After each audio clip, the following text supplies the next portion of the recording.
नमस्कार मंडळी. आपल्या प्रत्येक घराण्याची, प्रत्येक वंशाची एक आई असते, ती म्हणजेच कुलदेवी. ही देवी फक्त आपल्या पिढ्यानपिढ्याच नाही तर आपल्या आत्म्याचाही आधार असते. आणि आज आपण जाणून घेणार आहोत की खरी कुलदेवी कोण आहे, हे ओळखायचं कसं, तिची पूजा का महत्वाची आहे आणि एक असा उपाय ज्याने आपल्याला आपली कुलदेवी समजून जाईल. ज्यांना आपली कुलदेवी माहित नाही त्यांनी हा उपाय नक्की करून पहा. त्याआधी व्हिडिओ हा शेवटपर्यंत पहा, कारण व्हिडिओ खूप महत्वाचा आहे. तर सगळ्यात पहिला आपण जाणून घेऊया कुलदेवी म्हणजे काय. तर आपल्या पूर्वजांनी एक अशी देवी आपली रक्षणकर्ती म्हणून स्वीकारलेली असते आणि पिढ्यानपिढ्या तीच देवी आपल्याला संकटातून वाचवत आलेली असते. तिच्याशिवाय घराच्या कुलाचं रक्षण होऊच शकत नाही. जगात कोणताही मुलगा जसा आईशिवाय जगू शकत नाही, तसंच कोणतेही घराणं कुलदेवी शिवाय सुखी राहूच शकत नाही. तर कुलदेवी ओळखायची कशी? खरं तर पूर्वजांना माहित असतं की आपली कुलदेवी कोणती आहे. तरीही आपल्या घरामध्ये जे मोठे आहेत त्यांना तुम्ही जाऊन कुलदेवी विचारू शकता. त्यांनाही माहित नसेल तर तुम्हाला काही लक्षणं दिसतील. ती लक्षणं तुम्ही ओळखा आणि जाणून घ्या की हीच तुमची आई, हीच तुमची कुलदेवी आहे. त्यातलं पहिलं लक्षण म्हणजे तुम्ही जर एखाद्या मंदिरात गेलात आणि त्या मंदिरात गेल्यावरच तुम्हाला अंगावर शहारे आले असतील, डोळ्यात पाणी आलं असेल आणि मन भारावून गेलं असेल, तर समजून जा की हीच तुमची कुलदेवी आहे आणि ही तुम्हाला खुणवत आहे.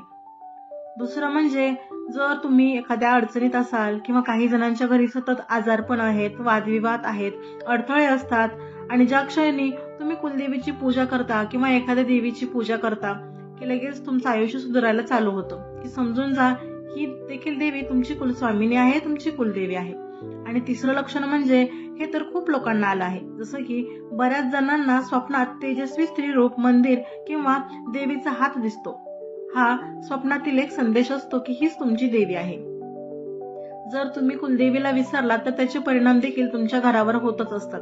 जसं की वर्षातून एकदा का होईना कुलदेवीला भेट द्यायची असते, तिची साडी चोळणी ओटी भरायची असते, तिचा मान सन्मान करायचा असतो, पूजा करायची असते. पण या गोष्टी जर तुम्ही केल्या नाहीत तर कुलदेवी नाराज होते. जर कुलदेवी नाराज झाली तर घरामध्ये कलह वाढतो, मुलांना प्रगती मिळत नाही, पैशांची ओढाताण सुरू होते, मानसिक तणाव वाढतो, त्यासोबत संतान प्राप्ती होत नाही किंवा अनेक घरांमध्ये लग्नांच्या संदर्भात मुलांचे जे लग्न असतील त्यांमध्ये अडचणी यायला चालू होतात. आणि बऱ्याच लोकांचा असा अनुभव देखील आहे की त्यांनी त्यांच्या कुलदेवीची सेवा केल्याच्या नंतर या अडचणी त्यांच्या दूर झालेल्या आहेत. तुमचाही कोणता जर खास अनुभव असेल तर मला कमेंट बॉक्समध्ये नक्की सांगा. तर ज्यांना त्यांची कुलदेवी माहीत आहे त्यांनी रोज देवीसमोर एक तुपाचा दिवा लावायचा आहे किंवा एखादा चांगला वार निवडून त्या दिवशी तुम्हाला देवीचा तुपाचा दिवा लावायचा आहे, लाल फुलं अर्पण करायचे आहेत, गोडाचा नैवेद्य करायचा आहे आणि जय जय माझ्या कुलदेवी, माझ्या घराचं रक्षण कर अशी प्रार्थना करायची आहे.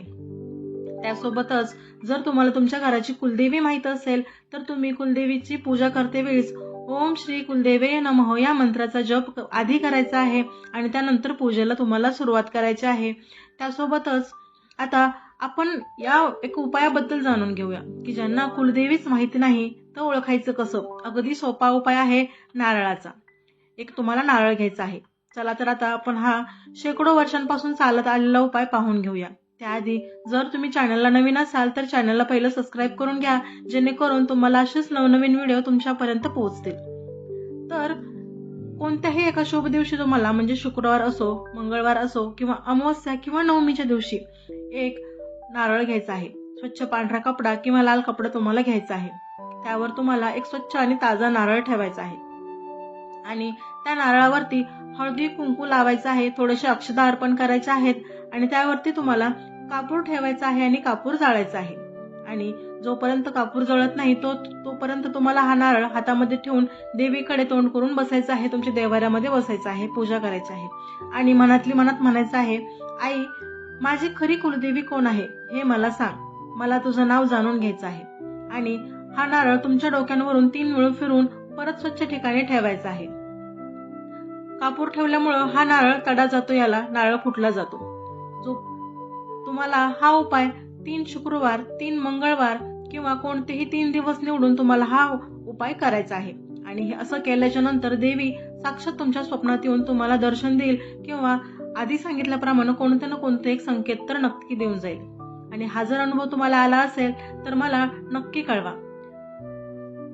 बऱ्याच जणांना दुसऱ्या किंवा तिसऱ्या दिवशी स्वप्नात देवीचं रूप दिसतं, कधी मंदिर दिसतं तर कधी कधी तिचं नाव सांगतं. कधी कधी तर असं होतं की काही लोक तुम्हाला स्वतः येऊन तुमच्या देवीचं नाव तुम्हाला सांगून जातात. तर लगेच स्वप्न पडलं नाही तर चिंता करू नका. नारळ हा पाण्यात विसर्जन करा आणि परत दुसऱ्या शुभ दिवशी तुम्हाला हाच उपाय करायचा आहे. हा उपाय तुम्हाला 3 वेळा 3 वेगळ्या दिवशी करायचा आहे. कोणताही संकेत तुम्हाला देवी नक्की देईल.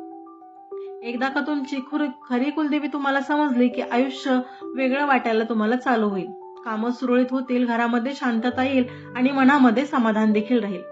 आणि कुलदेवीच्या आशीर्वादाशिवाय कोणतीही गोष्ट होणं शक्य नाही. त्यामुळे मनामध्ये विश्वास ठेवूनच तुम्ही ही प्रार्थना आईपुढे मांडा. पण लक्षात ठेवा, तिच्या कृपेसाठी मोठ्या हवन यज्ञाची गरज नसते. फक्त श्रद्धा, साधेपणा आणि तिचं नाव आठवणं हेच पुरेसं आहे.